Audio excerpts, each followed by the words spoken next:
Boom! Welcome back to the channel. Today, we're gonna be talking about the top 3 things that you can do to get rid of your anxiety.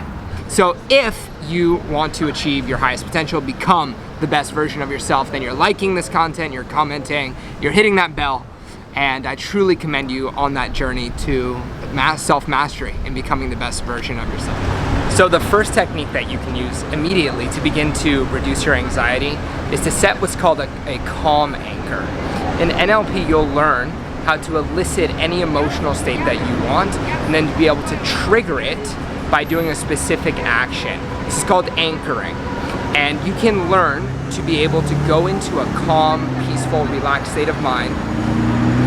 And as long as you can do that and you practice it, you'll be able to associate that state with a particular trigger.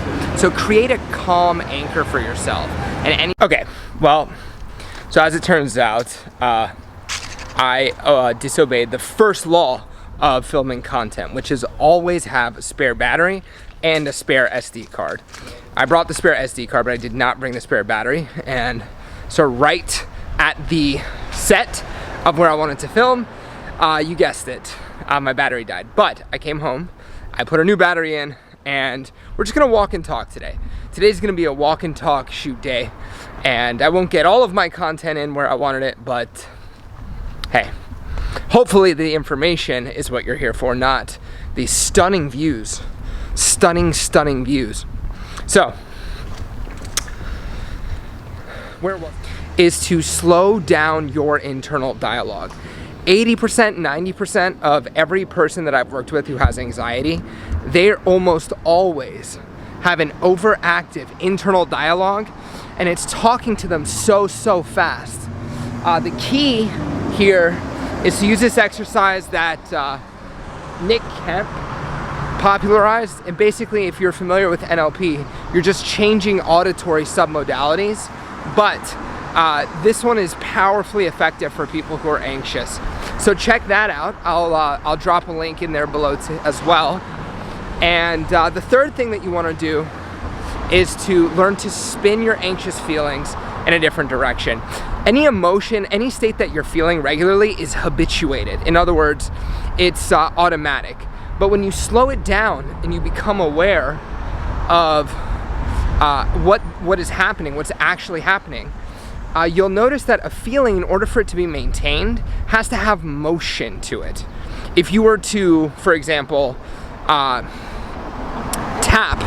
on a certain part of your body, if I did this over and over and over again, eventually that spot would go numb.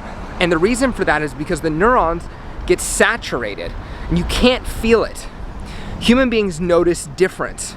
So if you feel something repeatedly, it's because your neurology is having that, there's movement to that feeling, in other words. So spinning feelings works by reversing the flow. And typically, people will get the opposite sensation. If you were anxious, nervous, stressed, if you learn to recognize the way your feelings were moving, spin them the other way, then what will begin to happen is you'll start to feel better as a result. Lastly, you want to work on your beliefs. So the next thing that you could do is start to change your belief system.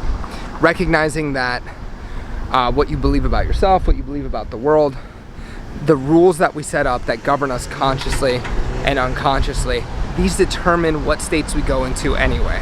So change beliefs. All right, I'm out. Make sure you click in the links below to get access to those exercises that I'm providing for you. Like, comment, subscribe, hit the bell.